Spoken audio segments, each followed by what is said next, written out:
Hello, hockey fans. Austin here, and welcome to today's preview video of the Carolina Hurricanes and the New York Rangers second round matchup out in the Eastern Conference. As of the recording of this video, the Rangers have actually already played Carolina in one of the games. They won 4-3 yesterday. For some reason, round two started out east before the Western Conference had completed their round one matchups. They played before Dallas and Vegas's game 7.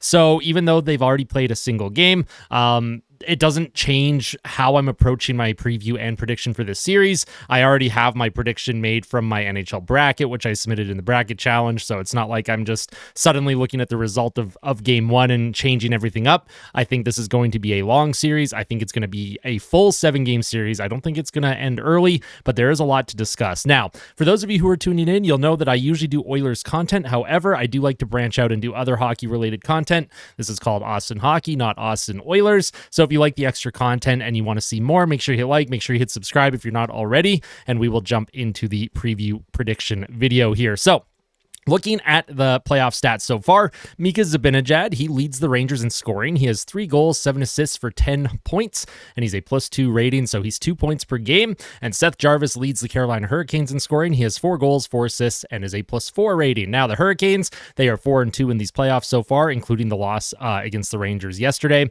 Expected goals for at even strength is 53.35%. Their power play is 25%, but their penalty kill, oh my goodness, 61.5%. Carolina's penalty kill is struggling, and it is struggling a lot. They need to stay out of the box if they want to have any success against the Rangers here.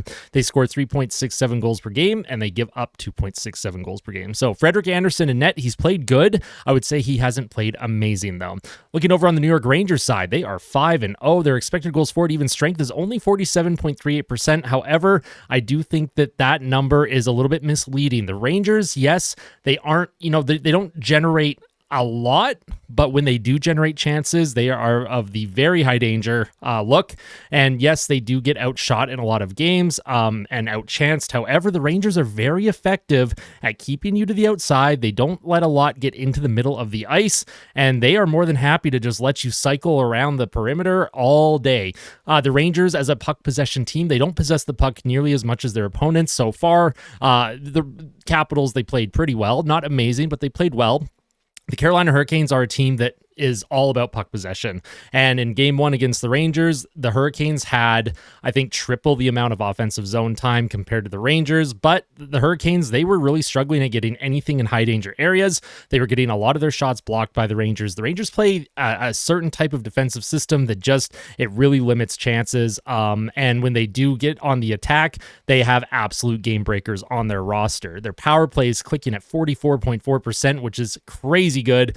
It's only below the Edmonton Oilers, actually, in terms of power play percentage in the playoffs so far. Their penalty kills at 90.9%, which again is just below the Oilers, who are currently at 100% for some reason. That won't last. The Rangers, they score 3.8 goals per game, and they only give up 2 goals per game. Igor Shesterkin in net, he's an absolute game breaker for the Rangers as well. He can steal games at will. And on paper here, the Rangers should come out on top. This is a series where I've gone back and forth. I thought long and hard about it, even when I was doing my bracket challenge submission.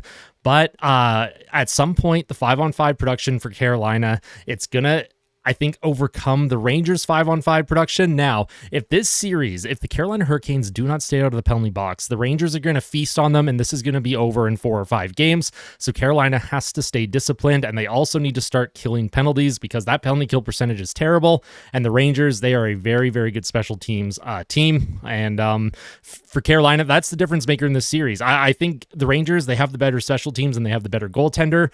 Carolina, they have the better 5-on-5 shot and chance generation. But 5-on-5 doesn't win you the games. You do have to score on the power play.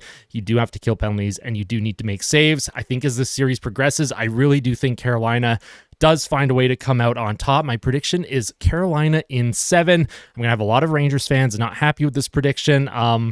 When I look at the Rangers, I think that power play percentage is unsustainable, and I think the penalty kill percentage is unsustainable, and I think their ability to score at the rate that they do at 5-on-5, even though they're not generating a whole lot of chances, they are very high danger, and they do have game breakers on their team. I just like the way the Carolina Hurricanes play just a little bit more.